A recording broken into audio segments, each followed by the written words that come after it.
Welcome to the Optimistic Curmudgeon, where the best ideas win. I'm your host, Josh Herring. Season 8 is all about the re-enchanting Inklings. How do we rebuild, renew, and restore culture?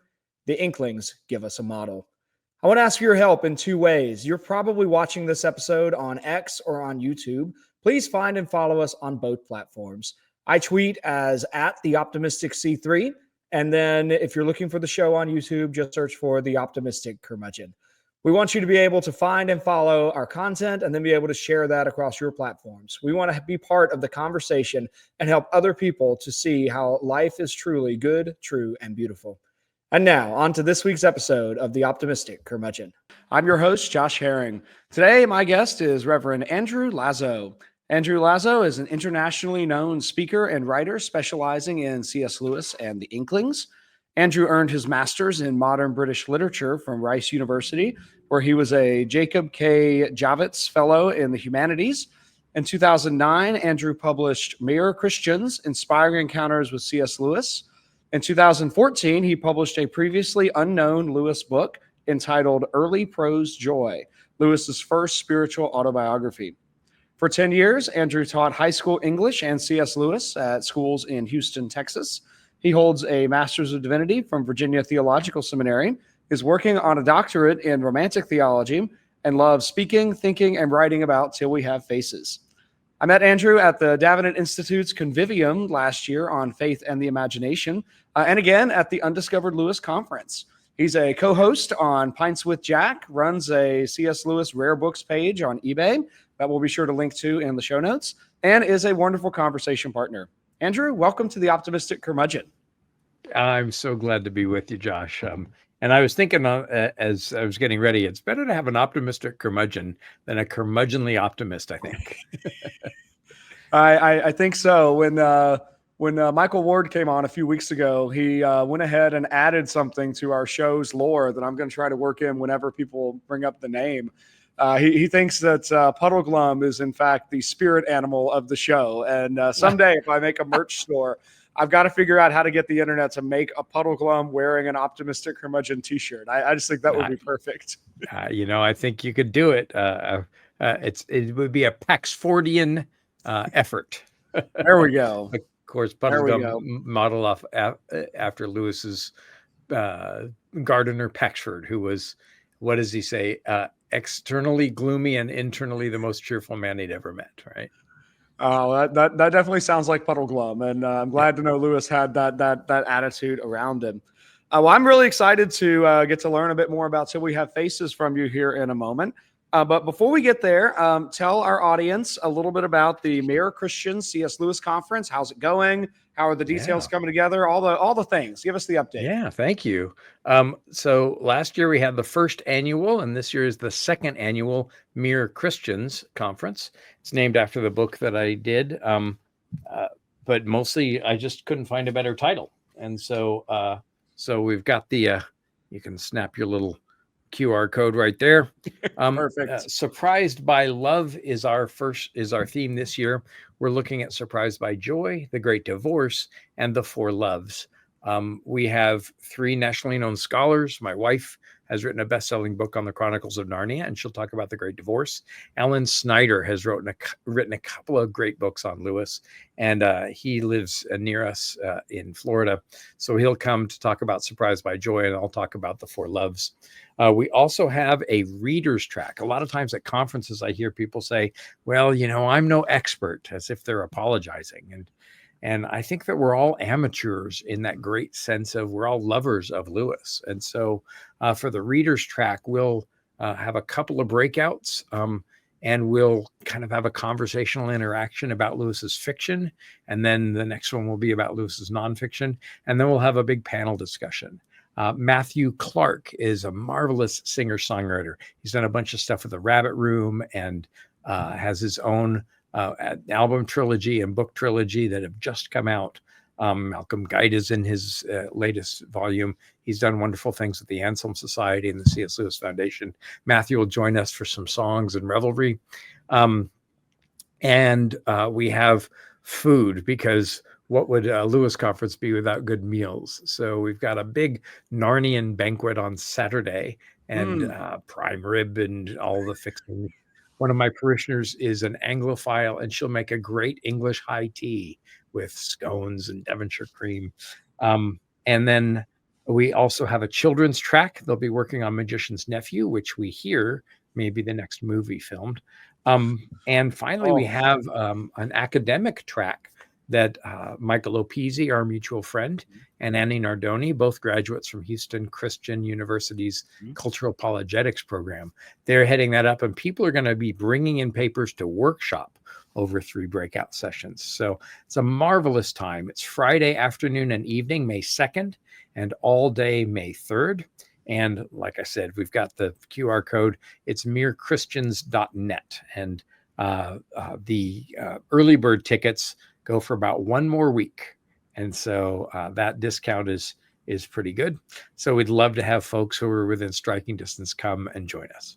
Oh, sounds great. I'm looking forward to being there. I was very excited to get my approval email last week, and Michael's been after me for several weeks to send him something. I finally did, and then he said, "Yes, you're coming." And I think it's going to be great. I'm looking forward to exploring the bizarre phenomenon of Lewis's career being in academia paired with his frequent distaste for formal schooling. I just had the opportunity to teach through the Chronicles of Narnia in a class I've been teaching here at Thales College this semester.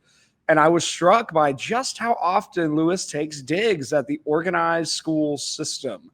I think there's just something very interesting there because, of course, he has great reflections on education that are in various pockets of the abolition of man primarily, and then also an experiment on criticism.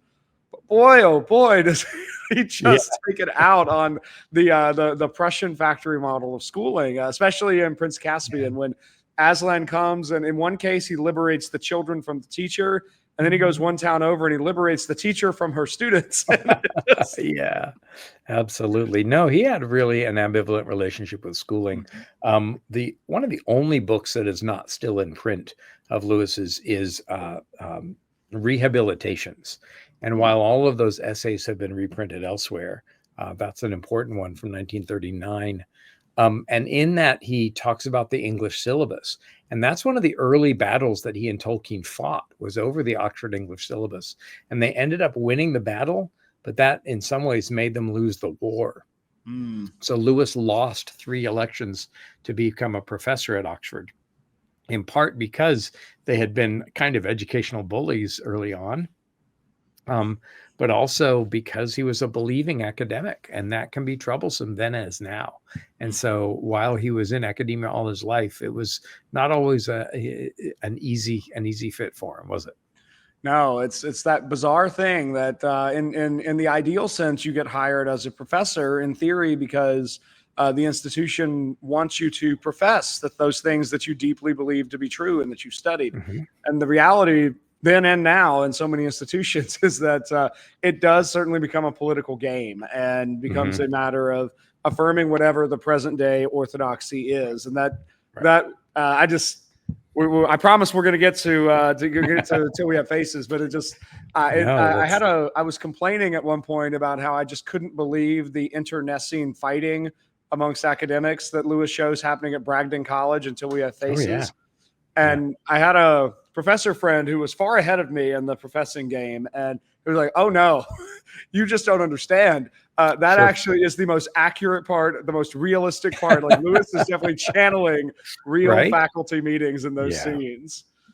Yeah, an academic friend of mine says that that there's not much money in academia, and so all people have is their status or their title, so they perform it all the time. My favorite bit about that, of that kind of his academic stuff in That Hideous Strength, is where Dr. Dimble says, "Oh, I must go. There's a student at the door waiting to read me a paper that begins, 'Swift was born.'" So the tedium. And you even see that tedium in Tolkien, right? He felt such bliss when he was grading examining papers, and he turned a page and found a blank page.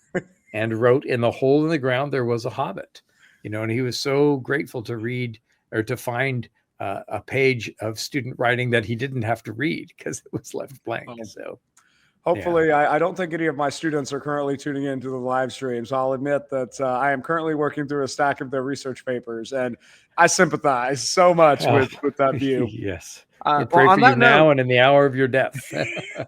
I'll take it. Well, let's get to much better writing than Sure. I've ever done or any of my students have so far done. Andrew, I want to ask you about sort of your catchphrase. If you have a catchphrase, I've heard you make this claim several times, so I just want to ask the question: what is C.S. Lewis's best book? Well, it's not up to me. I think we should take Lewis at his word, because several times he calls his last novel far and away my best book and much my best book. And I'm doing some work on that right now and doing some writing. When he calls it his best book in the 50s, Till We Have Faces, his last novel, his retelling of the Cupid and Psyche myth, composed in the spring of 1955 with Joy Davidman, as a matter of fact. And that may be where Lewis actually fell in love with her.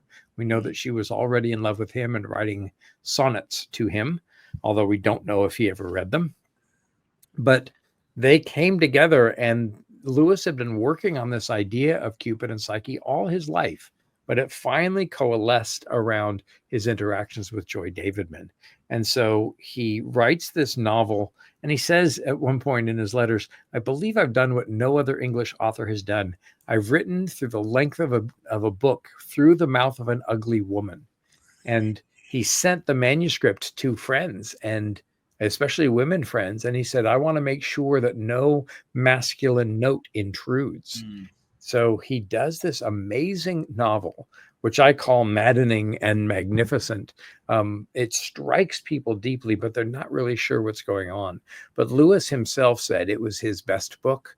Now, either he's a bad assessor of his own work, he's exaggerating, or he's lying, or maybe it actually is. And in the almost 20 years that I've spent kind of working with and kind of unlocking some of its, unraveling some of its secrets, unveiling its secrets, if you will, I think that it is not only Lewis's best book, I think it's one of the best books of the 20th century. I think Lewis was trying to write something on the level of a masterpiece, and I think that he may have gotten close to doing it. I was deeply inspired by Michael Ward, who I know was on the show recently. And if there's a system to Narnia, I think that there's also a system to Till We Have Faces. And once you kind of find out what Lewis is doing and unravel some of the interwovenness of it, I think it's just staggeringly good, beautiful, true, touching, and a great conveyor of the gospel as well. So yeah, I stand with Lewis. You guys can do whatever you want. Well, and certainly my personal preferences they have no bearing on what truly is the best. I think I enjoy Paralandra perhaps the most, and yet Till We Have Faces, I think I've read this one 3, maybe 4 times now, and every time I find myself more sympathetic with Orwell and her journey and her trial at the end, and I think there's something deeply profound in what Lewis is suggesting about every person. And I don't know if I don't know how far I trust this. I don't know if Lewis is making her an everyman character, certainly not in a simplistic way if he is. But everybody has something in life that they want to throw at the feet of God, and some sense of injustice that they would bring in a moment of trial before the gods, where, of course, as and hopefully our audience is well aware that since this book has been out for more than 60 years, and I've advertised everywhere Almost 70, that we're talking about this. So this is your spoiler alert if you were waiting to make sure that the novel would be unspoiled, dear listeners and viewers. So we're going to spoil it. But if you were to be, Lewis seems to take the sense that if you were to be thrown before the gods and were able to actually voice your critique, that would be the moment to really reveal your own soul. And that just strikes me as very profound. And maybe Lewis's deepest insight about people is expressed in Till We Have Faces. I think that you said an important word there, amongst a lot of your insights. There's a sense where he absolutely intended it to be an everyman novel. You can tell that from the first 2 words, I am. And so we have to speak in the first person through Orwell's voice throughout the novel as we read it. And we have to enunciate her concerns. And Lewis forces us to do this. And yeah, he's really digging at some of those deep things. And that's part of, I think, why people respond sometimes with some repugnance against Orwell. I was chatting with Max McLean of Screwtape on Stage fame, and he said, well, I just don't like her. And I think that she is unlikable because she holds up a mirror of our own selfishness to us. And she just kind of revels in that. And I think that Lewis is trying to expose, bring to light some of that really deep-seated selfishness. And it's in that book that I think it's one of Lewis's key ideas. If you think about what the opposite of love is, people will often say it's hatred. But there's, I think, a real clue, not only Until We Have Faces, but I pair Till We Have Faces with the Four Loves, and also with the 1958 talks, 4 talks on love that become the Four Loves. And there's a phrase in those talks. And in 1958, Lewis calls love that place where we go out of ourselves towards the other, right? And so the definition of love is saying no to me and yes to you, out of ourselves towards the other. And this actually dovetails really nicely with the end of Surprised by Joy, because everybody talks about the theme of joy as so important to Lewis. But he himself, right before writing Till We Have Faces, says, what then of joy? I must admit, though, that although the stabs have happened as often since my conversion as before it, they have nothing like the kind of importance I once gave them. I now see that they served only as pointers to something other and outer. So the stabs of joy were pointing out of himself towards the other. And so I think that this book helps bring into relief what Lewis is really about in everything. I don't think Lewis cares a fiddler's fig about joy, but joy pointed to, right, longing, Sehnsucht, having and wanting, this emptiness inside, which is, as we see at the end of the Four Loves, that shape of that gap where our love of God ought to be. And so Until We Have Faces, we see kind of the enactment of Lewis maybe even coming to realize himself that joy points towards love. And the opposite of love is not hatred. The opposite of love is self, right? Book 3, chapter 8 of Mere Christianity, the great sin is pride. And so if pride or selfishness is me, me, me, me, me, and love is you, you, you, you, you, out of me, I think that's the opposition that Lewis is really beginning to embody and explore. And it's as he's finding the fourth love that had left him aside all his life with Joy Davidman that he really begins to see that everything that he's doing is about love. And once you see that, you can find the four loves traced through all of his works. I mean, beginning in 1940, he writes a letter to Warney and lists all the four Greek loves.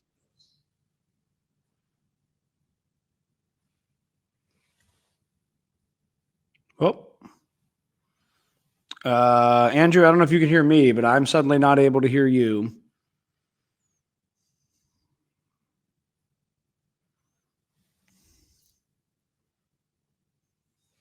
Let's see.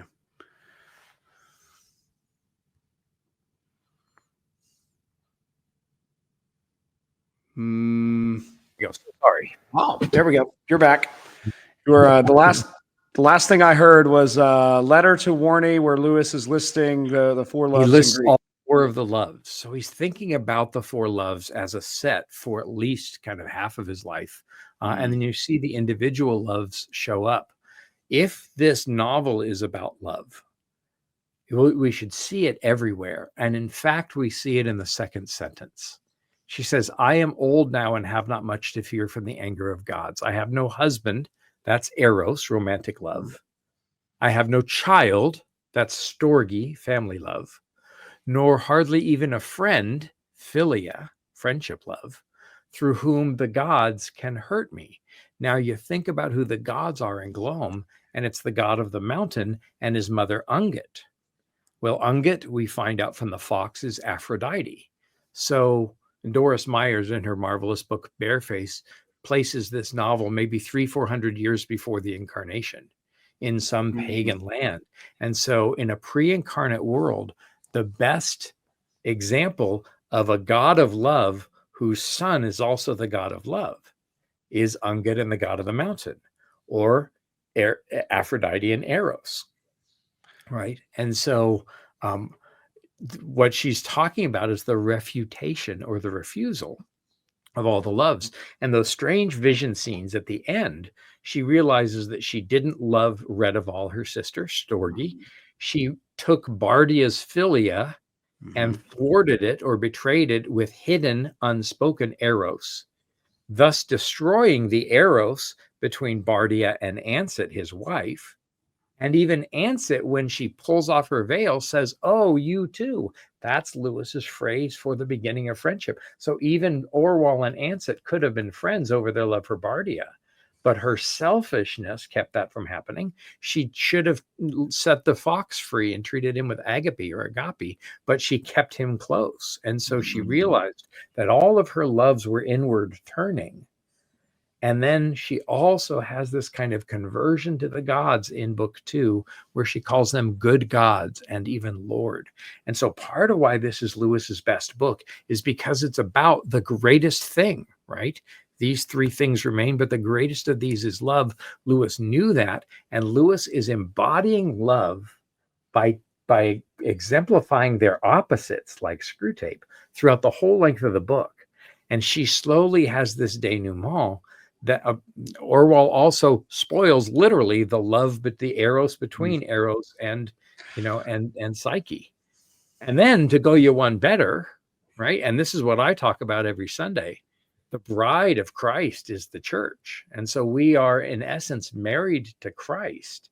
Well, Psyche is a signal name. It means the human soul. And so Psyche, the human soul, is married to the God of love, who himself is the son of the God of love. Well, that's the gospel story. And Lewis was deliberately trying to tell that gospel story wrapped in a pagan myth and twisted around. And that's part of why I think it's so much his best. That's just the first step. Oh yeah, and we're already we have not lost any of our live stream audience, so I may be wrong about my next question. We'll see. But just in case we have anybody with us today or in a future episode who has not yet read this book, I'm going to attempt to provide a bare bones summary. That I'd love to hear what you want to add to that. But I will just I'll start off by mentioning this is one of those books that I first ran into something like this with G.K. Chesterton's The Man Who Was Thursday, where I thought I understood what I was reading for about 80% of the book. And then you hit a certain moment in The Man Who Was Thursday. I think it's like the next to last page. Like Chesterton waits to the bitter end, and then he just flips it and it reinterprets the entire previous story. So in one sense, in a very bare bones sense, this is a novel about Orwell, the ugly sister whose younger, much more beautiful sister, Psyche, is given up as a sacrifice to the gods to stave off a plague.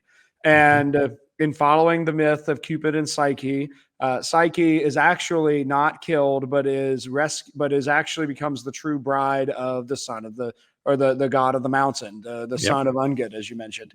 And there's a key moment where I want to come back to and ask you your opinion on in a minute, where Orwell gets to go and visit Psyche, and she is astounded that Psyche's alive. She can't explain why Psyche's alive.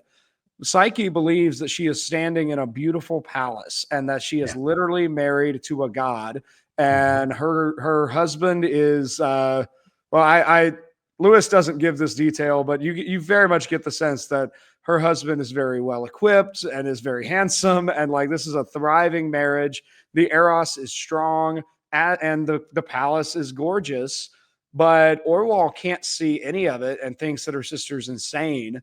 So Orwell then, in keeping with the myth, kind of breaks up the marriage, and then Orwell goes on to become the Queen of Glome, and as an old woman, she then starts, and she's a successful queen who is my angle for looking at Lewis is always I like the gender questions in Lewis, and she's thoroughly a woman and a queen, and yet Bardia calls her the most masculine, a manly queen, and he wishes she was a man because then she could go into battle, but she's really wicked. She's wicked good with a sword and so on. But at the end of all things, she has these visions where she appears before the gods. She reads her complaint to the gods. The gods then respond to her. And it's there that Lewis sort of inverts the whole point of this. And we learn that Psyche and Orwell have been sort of bearing each other's burdens in a way, and that each is helping the other to suffer in this life. And then it ends in sort of a cryptic moment where it ends almost as if Orwell is writing this account and dies before she can write the last sentence. So what would you add to that as a summary, Andrew? Yeah, and I would also say there's no need to beware of any spoilers, because this is one of those books, and Lewis talks about books of this sort that bears many, many rereadings, and that even when you know what the book is about, which I'll contend that most people maybe aren't really as aware of, when you know what it's about, it goes back, and it's kind of what Malcolm Guite talks about. We read the book, but the book reads us. And so, yes, this is her account and her complaint against the gods, right? Being for all these reasons free from fear, I will write what no one else, will write. I'll set down my complaint against the gods, but there is no judge between gods and men. But then that you hear the echo of the biblical, there is one mediator between God and man. It's the man Christ Jesus. And so, the other thing the only other thing I would add, and it's really important as we read the book, is to pay careful attention to book 2, chapter 1, first page, where she said, I should go back and unroll my scroll and write it over from the beginning. To leave it thus would be to die perjured. What's perjury? I mean, perjury is it's the literal crime of having lied in court, and you're usually found guilty by someone saying the truth and revealing that you have in fact lied in your own testimony. Lied to who? To the judge. Yeah. She is lying to the judge. The judge is the god of the mountain, which is Eros, right? And she says to leave it thus would be to die perjured. So one of the really crucial things to know about Orwell is, especially in book 1, she is not telling the truth. She is deliberately bearing false witness. And people don't like that idea when I talk about it, when I go somewhere and speak. Well, maybe she's just self-deceived. She is self-deceived, but she's also self-deceiving. And she says in book 2, the gods probed me with my own pen. And she grapples towards honesty towards the end. And she says something like, it was only 12 words, right? Are you answered, child? And she had just been repeating again and again her whole complaint. What she's basically saying in book 1 is me, me, me, me, me, me, I, me, me, me, me, I. And in fact, she comes to this great conclusion between book 1 and book 2. Now, she calls our attention to the words no answer in book 2. I ended my last book with the words no answer, right? And so in calling our attention to the last 2 words of book 1, we should also pay attention to the first 2 words of book 1. And basically all of book 1 is Orwell discovering, I am no answer. Book 1 is a journey of self-discovery that she has been misleading herself. She's been misleading her readers. She has been self-important. And you see it when she has her last encounter with Psyche. She's worried about Psyche comforting her when Psyche's about to go be sacrificed on a tree, right? It's like, the disciples falling asleep. Well, Lord, we're really tired and we're really sad, so we're going to just take a nap here, right? And so I am no answer is the denouement, the self-revelation that she comes to, and she has a conversion between book 1 and book 2 that is very similar to the conversion to theism in Surprised by Joy. He comes to a theism, and then he tries to live out his moral conscience, but to no avail, he says. And in the same way, Orwell says, after her conversion to believing that the gods of love are good gods, I set out in the morning to try to be kind to Pooby and everybody else, but I had to start all over again. So what you see in Till We Have Faces is another edition, another version of enunciation of Lewis's spiritual autobiography. And we know that he has been writing about the quest for joy since he was 16 in the poem Joy, and in the poems and Spirits in Bondage in 1919, and in Dimer in 1926. He's been writing spiritual autobiography all his life. Early Prose Joy, which I discovered in the archive at the Wade Center, he's writing about joy. Pilgrim's Regress, he's writing about joy. Surprised by Joy, he's writing about joy. And he stops writing about joy when he realizes that his life story is not about joy, but about the love of God. And so then he writes Till We Have Faces with his future wife. And I would say, and Alistair McGrath suggests something that about this in his book on, I forget what it's called, The Intellectual World of C.S. Lewis. Oh, yeah. And then you think about the last autobiographical writing is A Grief Observed. And so you have this autobiographical arc all the way through. And I published this in Perichoresis online journal, and then gave this talk at the Oxford C.S. Lewis Society. And so Lewis's whole life, he realizes, as he's falling in love, is about love. Eros and Philia and Story and Agape. And it's in the writing of the book that he falls in love with joy and then realizes that his whole outlook is about love. So my kind of universal field theory developed from studying this book is that his goal is love. His means, his means is, is vision. And so he wants us to see clearly love, right? And he always wants to clarify our vision. And Lucy sees clearly, and he's always writing clarifying English essays. So his goal is love, his means is clarity, and his method is mythos, or writing. So it's caritas et claritas per mythos, right? Charity by clarity through story. And that's what he's doing all of his life. And this is the book where all of that really comes together. And then you can see all of his other works in Till We Have Faces. Yeah, don't even get me started, but you've gone ahead and done it. So there you go. That's absolutely fine. There's so much in this book. And as you were describing that, Andrew, you reminded me of our conversation about a little more than a year ago now. I think it was February of 2024. We were at the Convivium. Yeah. You were the first person I ever met who offered the idea to me that Lewis is, in fact, a modern author, and modern in that particular literary sense of where you. I mean, that stuck with me over the last year, and I think you're probably right about that, which I know you won't be surprised by. But I've had to wrestle with that one a little bit. Sure. Because I think of Lewis. I mean, he calls himself a dinosaur.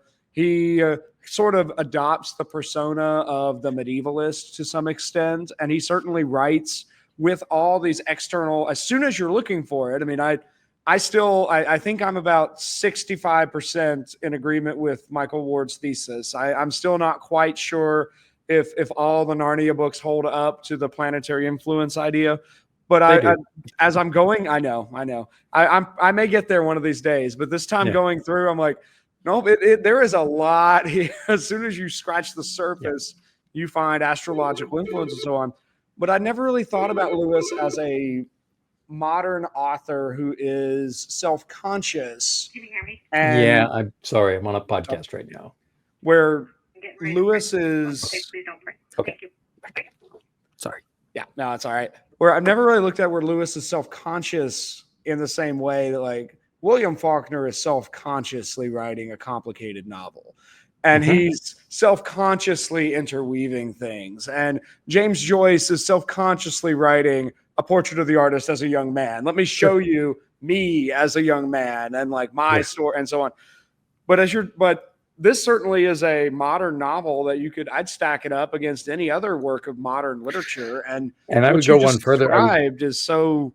That modern that idea of I am always telling my spiritual journey. That's a very modern literary thing to do. And And not in I like a would, selfish way. It's just the sure, sure, story sure. that's always coming forth from Lewis.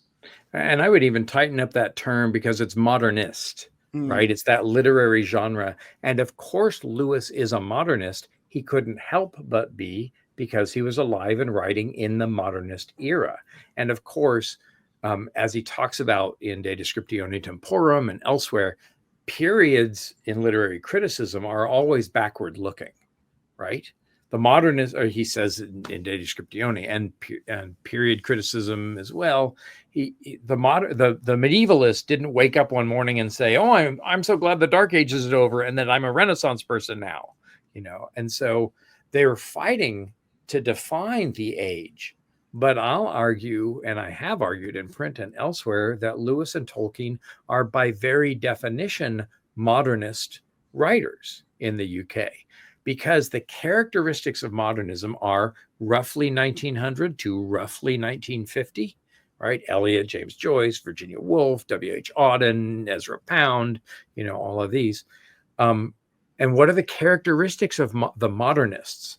In fact, I got in trouble when I was doing my master's at Rice. My modernist literature professor said, don't read any Lewis and Tolkien when getting ready for your exams. So I read all about the modernists, the canonical modernists. They care about despair. Well, there's despair on every step up to Mordor, right? Hopeless and hopelessness is all the way through. And Orwell has despair. There's fragmentation. The world is coming apart, right? Turning and turning in the widening gyre. The center things fall apart. The center cannot hold, and that's what's happening at the end of the Third Age for Tolkien. The whole world is getting worse in gloam. They're concerned with myth, as are Tolkien and Lewis. They're concerned with language. But the difference between Lewis and Tolkien is that the modernists think that language is being drained of meaning. But Tolkien's kind of revolutionary act as a modernist is to invent 14 languages and to revive Anglo-Saxon in his Lord of the Rings. He's being thoroughly modernist. Also, a concern of the modern imagination is the city. Well, and the whole novel is about the renovation of Gloam, and fill in the blank. It's the book 3 of the Lord of the Rings is the return of the king. The return to where? Gondor. The White City. And, Williams is writing about images of the city. Auden is dedicating poems about the city to Williams, right? And so this idea of renovating the city and using language and all of this stuff, mythology is important to them. And so they are writing in sui generis. They're writing as modernists, but they're also writing as Christians. And they are belying the complete hopelessness of Estragon and Vladimir waiting for Godot, or the metamorphosis, and our hero turned into a bug. They're saying, yes, despair, but not ultimate despair. The eagles come. Orwell realizes that the gods of love have been loving her, and that she might even love them in return. And so, and it's embedded in the conversation that we hear reported from the biographers. Lewis and Tolkien said to each other, there aren't enough of the sort of books we like to read, which is an indictment on British literary modernism. We'd better write some ourselves. But they're writing as modernists. And that's one of the kind of revolutionary claims of my work, especially Until We Have Faces, is to cast those two guys into the realm of modernism, because they embody all of those characteristics.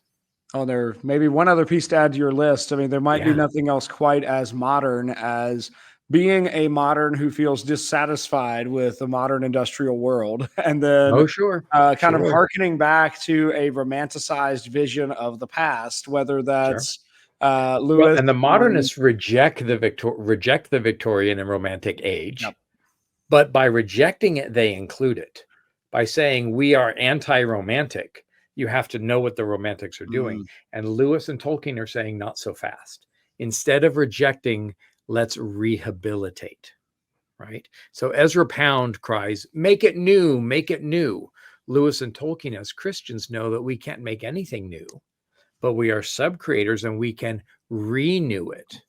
And so rehabilitations, the whole Inklings effort was a rehabilitative one. And your brilliant point about, the modernists talking about themselves and their own spiritual autobiographies in Peter Skockel's essay in Cambridge Companion to Lewis, his essay Until We Have Faces, he says Lewis doesn't talk about himself much. And I thought, yeah, that's right, until I went back. And in my autobiography paper, he's talking about himself all the time. I mean, there's not a book where he doesn't use the first person, but he's doing that in a way to kind of rehabilitate and to point from our personhood to the personhood of God, which had been dismissed and left, like Chesterton described. Well, that might be a great place to go to towards the end of the novel. Where to walk us through kind of what you see happening in these twin judgment scenes in a way, because there's of course the formal judgment, and then there's Orwell is taken after her trial, where to sort of another kind of judgment where she sees paintings on the wall and she sees her sister's sufferings that have paralleled her own. What's happening there? What is Lewis doing in those two moments? So with the judgment scene, she has her scroll, but she realizes it's just a scrap of paper. And the God of love says, "Are you answered?" And she says, "I am." And the writing was the answer, right? And that the gods probed me with my own pen. And her complaint was that the gods don't love me. But the only word that she's concerned with in the complaint is me. Me, me, me, me, me, me, me, me, me, me, me. And as she's reading out this complaint, she realizes how selfish she has been. And then she sees her own story portrayed on the wall, right? And that wonderful phrase about Psyche, who had these tasks and had to sort through the grains and all the rest. But the voice says, "Another bore nearly all the suffering." So while you see Psyche very clearly portrayed as a Christ figure throughout, here's Orwell portrayed as a Christ figure too. She bore the psychic pain of Psyche's sufferings. And of course, they flow in and out of one another. There's another moment too that seems a little bizarre, but makes real sense if you've read your Voyage of the Dawn Treader. Her father takes her in a dream or a vision and digs down in the pillar room. And it happens 3 times. And at the very bottom, there's his mirror. And he grabs her by the neck and he holds her up to the mirror and he says, "Who are you, child?" And she wails in grief and she says, "I am Unget." And she thinks that that's such a terrible thing because Unget is this all-consuming love that, gets all the sacrifice and everything. But what Lewis is doing, and this is one of the ways where I'm being completely literal, he quotes every work of his Until We Have Faces. And this is a clear throwback to Eustace and his anti-Narcissan conversion. So Narcissus, you remember, is this beautiful, hero who sees his image in the river and falls in love with himself and can't tear himself away. And so he dies of starvation because he's so self-consumed. Eustace, having become so ugly, his inner ugliness gets projected outward and writ large in his dragon skin. And he drags himself to the pool. He looks in, and Eustace, unlike Narcissus, sees how ugly he is and despairs of himself and so lives. So you've got that anti-Narcissan move using the mirror.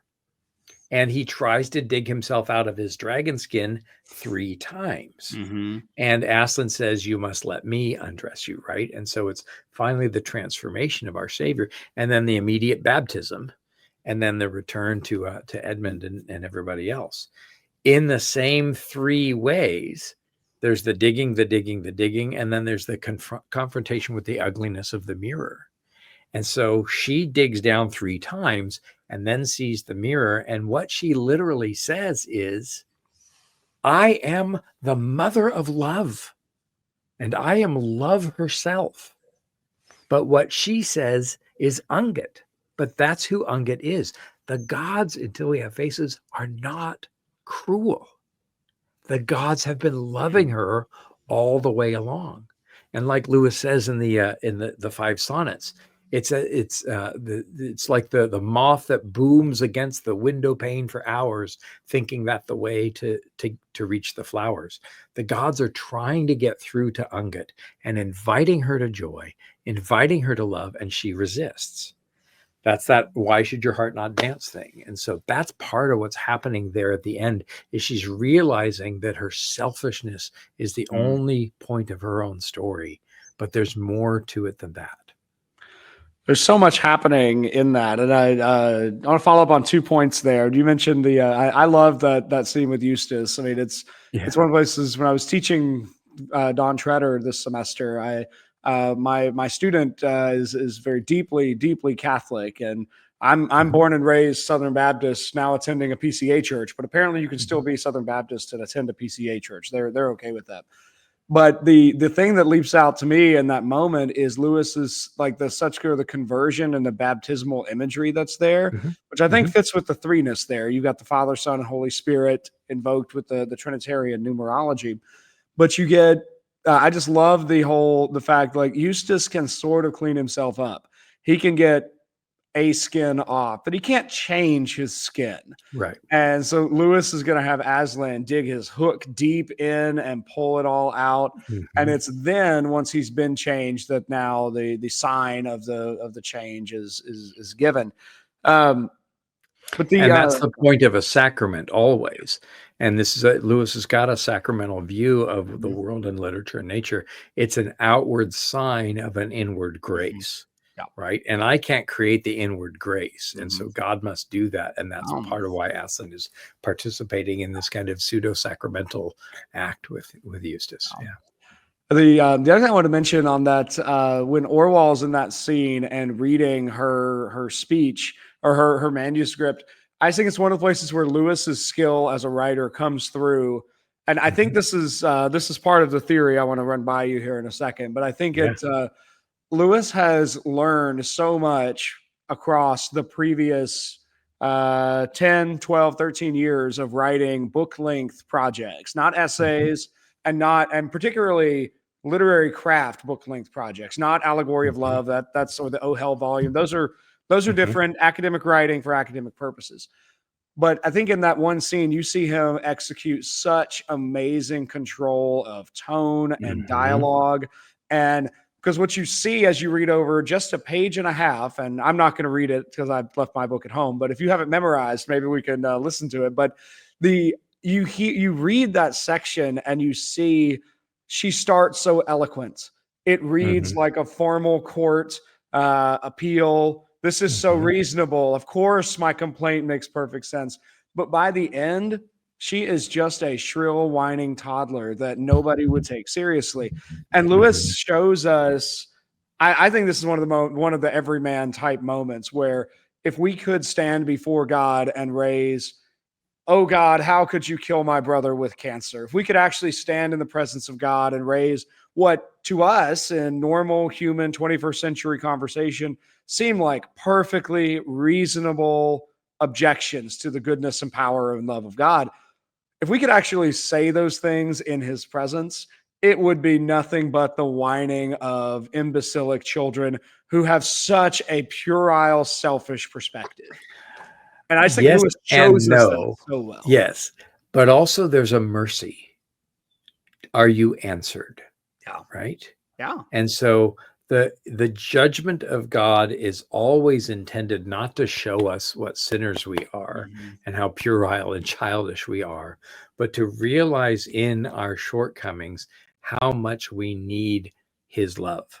And we need his love to renovate and to enter into us. And so even that is to hold up the mirror, and she sees rightly that she is Ungut. She just has, and what the book is dealing with is a very modern concern, and that concern is idolatry. So in Joy Davidman's copy of The Great Divorce, I've seen the actual book. He says there are three false images that I must continually forsake and replace with better ones. My false image of God, my false image of my neighbor, and my false image of myself. And so what is happening until we have faces is a very modernistic charge, gospel-centered charge, because we have to let go of our image of God and our image of our neighbor. And we have to receive who God says he declares himself to be. Even now, with all of the rancor, some of what's going on is rank idolatry on both political sides, because we Christians, have given ourselves permission to hate each other wherever you are on the political divide. And when I hate people, not systems, we should use all the holy force of heaven to oppose unjust systems. But when I allow myself to hate people, I have denied in them that they are the bearers of the image of God. And that's a satanic move. It's hard to love our enemies. But according to the parable of the Good Samaritan, our neighbors are our enemies. And so I need to surrender my false image of who God is. Ungud is not just consuming, Ungud is loving. And the gods have been reaching out to her the whole time. As she's going up the mountain to bury Psyche, she hears a voice that says, "Why should your heart not dance?"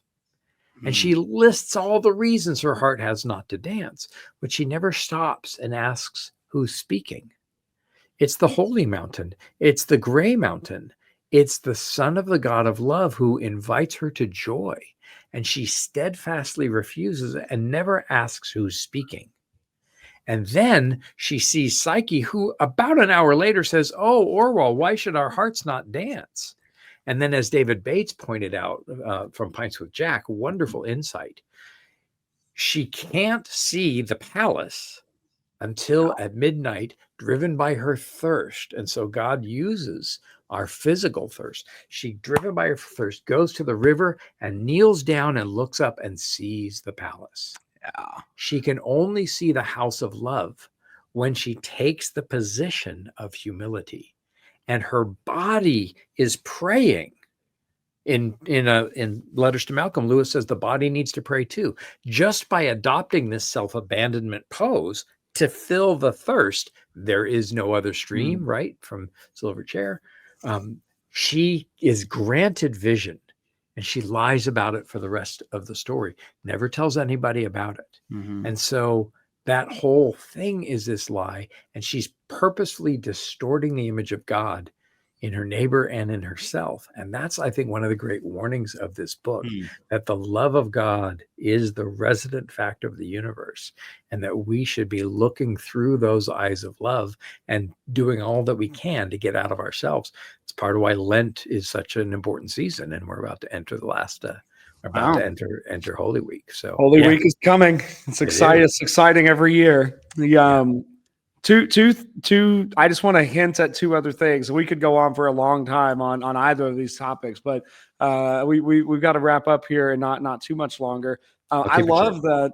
I love that scene, and particularly where just before what you were describing, where the epistemological side of this novel is a whole nother piece that we could do another conversation about, because I think that too is one of the things that Lewis is just very interested in. I mean, he's absolute, and it's one of the places where, if I'm really being finicky about categorization, this is a late modern / postmodern type of impulse. But Lewis is quite concerned to push back against the assertion that we all see reality the exact same way and in the same detail to the same level of depth. He thinks it's perfectly plausible that there are some people who see spiritual reality far more deeply than other people. And he shows us that with Psyche and Orwell, where Psyche is totally in tune with the god of the mountain, and this is real. But Orwell, in part because of the necessity of the myth and the story structure that Lewis is operating inside of, Orwell just doesn't see it. And it's one of the places where I think we as modern readers, we're used to operating inside of stories where everybody's senses operate the same way. And Lewis does this. He does the same thing also in Dawn Treader with Lucy in the Dufflepud's magician's house. Koryakin's house. And I mean, just like, No, there might be people there who are invisible. They might be all around us, and he Yeah. just seems to love playing with that. Well, Um, and to yeah. jump quickly into that, at the end of the Experiment in Criticism, which I commend to everybody, that's one of the real prophetic books, and that needs exploring. He says, "My own eyes are not enough for me. I must see with other eyes."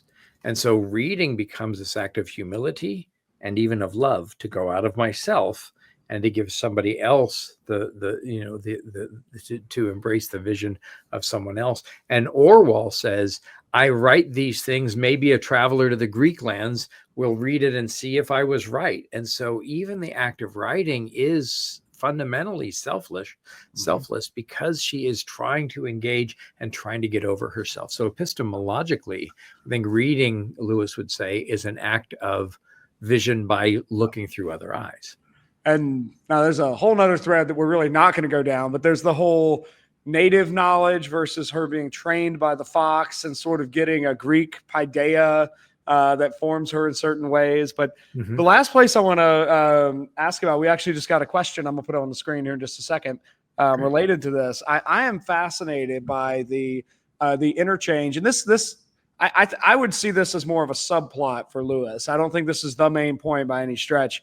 But there is something he's doing that is deeply interested with the mysteriousness of Ungit and the raw power of Ungit. And I mean by here Ungit, I mean the ugly block of stone that is the physical object that has blood shed upon it and is worshipped by the inhabitants of Glome. And there's a whole mythology behind Ungit, but Ungit is a literal idol in the temple. But there's something that happens where Glome is getting more rational. Queen Orwell is more open to other things, and they sort of updated Ungit. Ungit gets put in the back of the temple, and in the front is a beautiful, shiny, presumably nude Aphrodite statue. And Aphrodite is not nearly. There's and the old priest who really worshipped Ungit with faith. The old priest had power. The new priest is not able to access the old power and doesn't really believe in Ungit the way that the old priest does. And I think this is what this question is referencing. Where we've got Sam Musser tuning in from LinkedIn, asks this. Can you speak on the beautiful passage on the human divine rhythm of religion, liturgical calendar, in the part near the end when Orwell finds the small chapel temple and speaks to the priest? Yeah. What are your thoughts to Sam's question? Yeah, I appreciate the question too, Samuel, and the thoughts. What you've got going on. So let me step it back one step. There are three different approaches to knowledge present in the book. There's the old priest and the pagan ritualistic, and Lewis writes about this in his letters. There's the Fox's cool Epicurean philosophy, right? And then there's Bardia's kind of pious, almost Aeneas-like dutiful, I don't, I won't disgrace the gods. I never eat with my left hand, right? And so these are three approaches to religion or the gods in a pre-incarnate world, and they all get close, but it's all of them, but they haven't been able to see that because Christ hasn't come yet. So they're each operating in their own epistemological system and dealing with the gods. But there's more to it, and it's everything that the pagan priest thought and more, and everything the fox thought and more, and everything that dutiful Bardia thought and more. In a similar way, the Greek Aphrodite statue provides beauty but no comfort. The Ungit stone that presses up from the earth, right? Remember the old woman who's comforted by the old Ungit, right? She wouldn't the new one wouldn't understand my language. And so there is some divine connection. What she gets so angry about when she finds this temple to Psyche is that they got the story wrong. And here's what I would say is that, and I think Lewis and Tolkien would agree, even the old myths are these stories about the light, like Tolkien talks about, of course, in Mythopoeia, splintered light fractured from one single white, and in On Fairy Stories, that these old stories point towards the truth. And Orwell's insistence on telling the better tale is a good instinct, even though she lies for most of the way. I want to get to the end of it where she says, "Long did I hate you. Long did I fear you." So I ended my last book with the words, "No answer. I know now, Lord, why you give no answer. You yourself, the God of love, are the answer. What other answer would suffice? All before your face, all questions die away. Only words, words to be led out to battle with other words." So there's that kind of language and trueness and face. She said, "Long did I hate you. Long did I fear you. I might." And then she writes something. And in a very modernistic meta fashion, Arnam says, from the markings after the word might, we can see the queen wrote something, but her head obscures the words. But I know what she wrote. I know what she wrote. "Long did I hate you," she says to the gods. "Long did I fear you." And fear is good. Fear is ambivalent. We talk about that in the Four Loves. I think she writes, "I might love you." And she realizes that she owes a debt of love to the gods. And I think that she dies by bowing and worshiping. And then pressing the ink of the Greek words "love you" into her head. So her new face, written on her forehead, are the words "you love." This book is all about the love of God and our own struggle and resistance to it. And so Lewis's goal is charity, his means is clarity, and his method is story. And that's what he's doing with the goddess, the Psyche goddess, and that's what he's doing all throughout the book. At least that's where I'm going with it. Oh, no, it makes a ton of sense to me. And every time I hear you talk about it, I feel like I have a slightly sharper read on this novel. Two last questions as we wrap up, Andrew. First, I want to go back to something you've mentioned a couple times, but see if you want to expand on that at all. Lewis published Till We Have Faces in 1956, at least by the copyright in the edition I left at home. And that's the same year he married Joy Davidman. So speak to us for a moment. You've alluded to this before, but how exactly does Joy and Lewis's looming marriage? He does. I know there's a lot of weirdness in the beginning of their marriage, but how does Joy Davidman and their coming marriage shape this novel? So that's a great question. We know that she starts writing him letters in 49, and we know that she starts writing sonnets to him in 49. The folder of sonnets is from 49 to 54. So she stops writing love sonnets, which Don King has published in Naked Tree. All those love sonnets are published. She stops writing the sonnets in 54, and in the spring of 55 begins collaborating with Lewis on Till We Have Faces. I suggest that that's not an accident, and that she has fallen in love with Lewis. That's clear from the sonnets, which some of which she dates. But then she starts working with him. Another thing I suggest is with the Inklings ending in 1949, as Diana Glyer points out, this is 5-6 years later. So Joy Davidman becomes Lewis's last Inkling. And so she's helping him compose. And he treats her like Bardia treats Orwell. You've got this same skill I have, and they have this friendship with it. And so I think Philia is the first love for him. And then he marries her in 56, dedicates the book to her, marries her in 56. They maintain separate dwellings, but he begins stopping at her house until 11 o'clock at night. And then towards the end of 56, she begins pressing for her rights. And although the bedside religious ceremony doesn't happen until 57, she moves into the kilns by the end of 56. So I think the book is the site of them falling in love. And some of that tension of the hidden love between Orwell and Bardia is Joy's tension that maybe Lewis isn't aware of. You know, I had a chance to sit with Larry Crabb, the wonderful Christian psychologist, before he passed.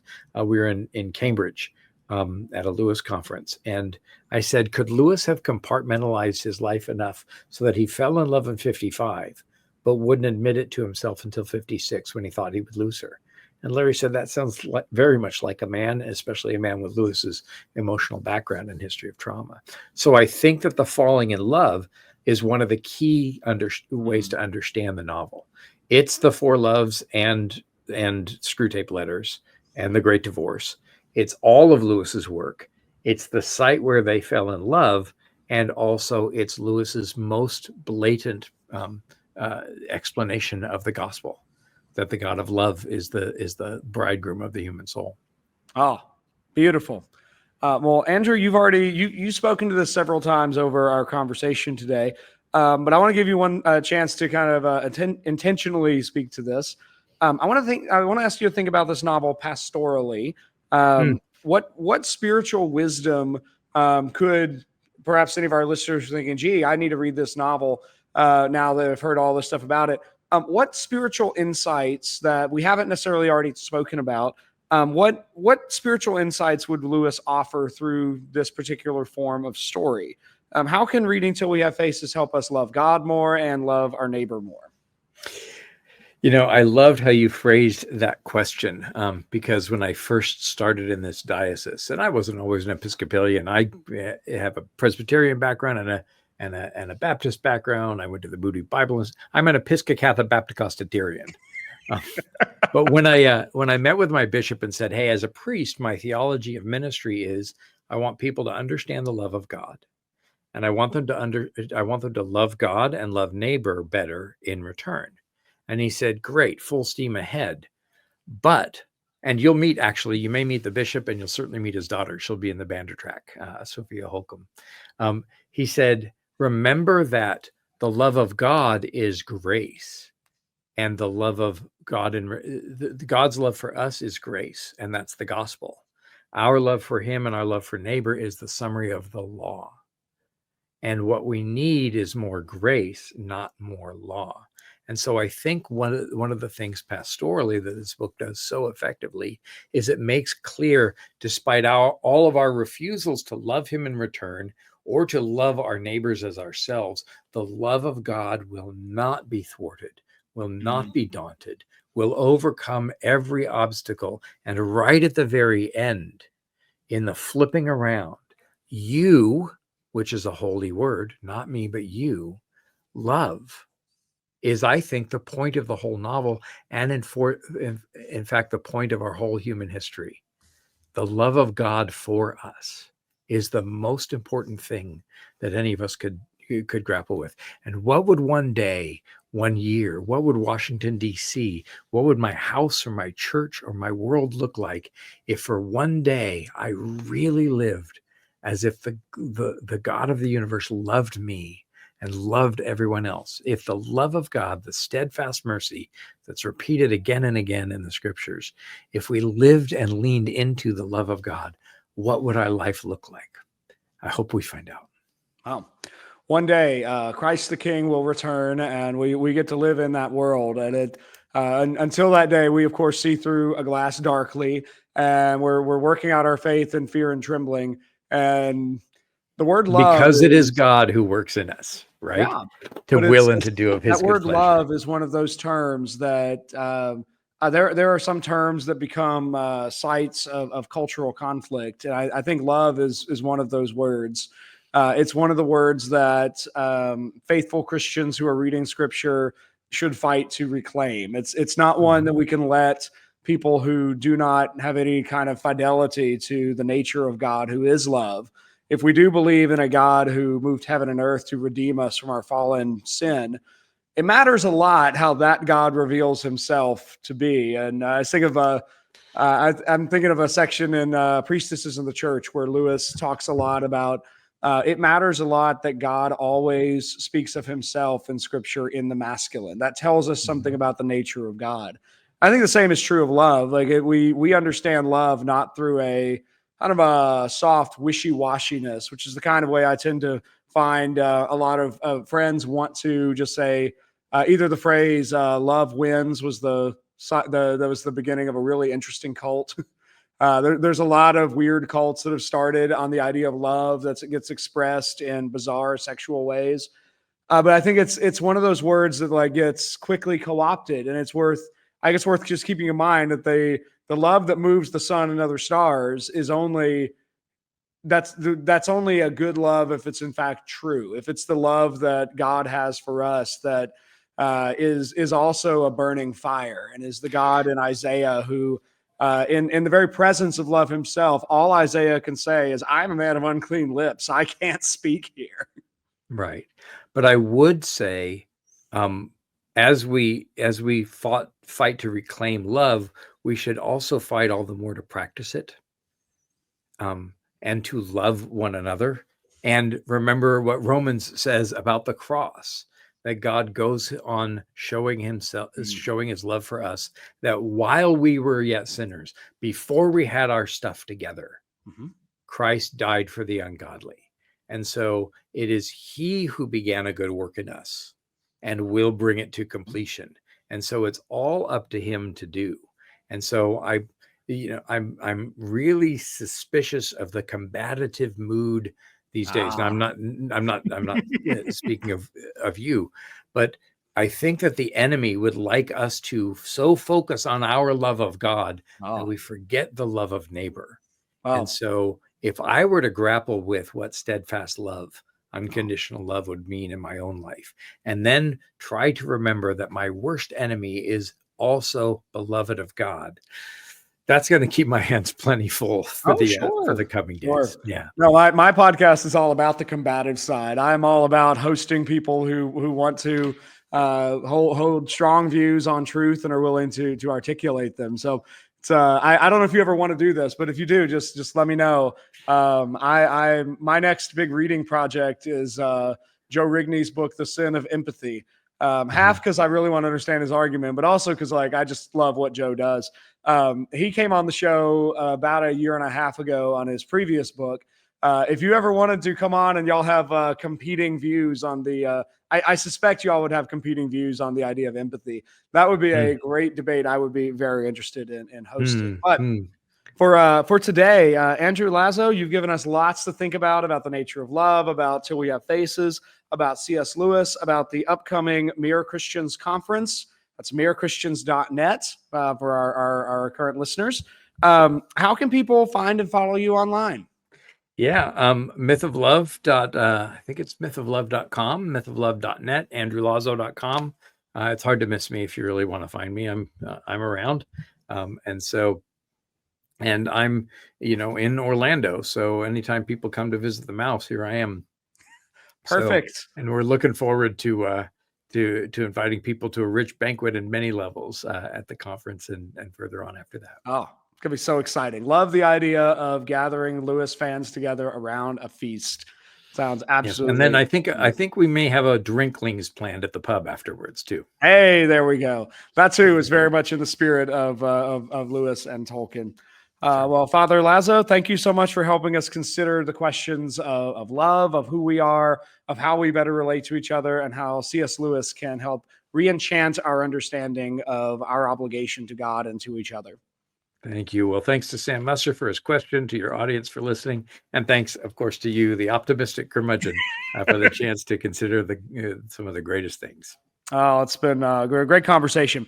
And to our live stream audience who's still holding with us, I do want to invite you from whatever platform you're on. Please do make your way over to YouTube. You can find the Optimistic Curmudgeon page there. That's the easiest place to track episodes as they drop. So this episode will be out here within a few weeks. This is going to be part of season 8, the Re-enchanting Inklings. So please do check us out there so that if you've enjoyed this enough to stick with us for a little bit more than an hour conversation at this point.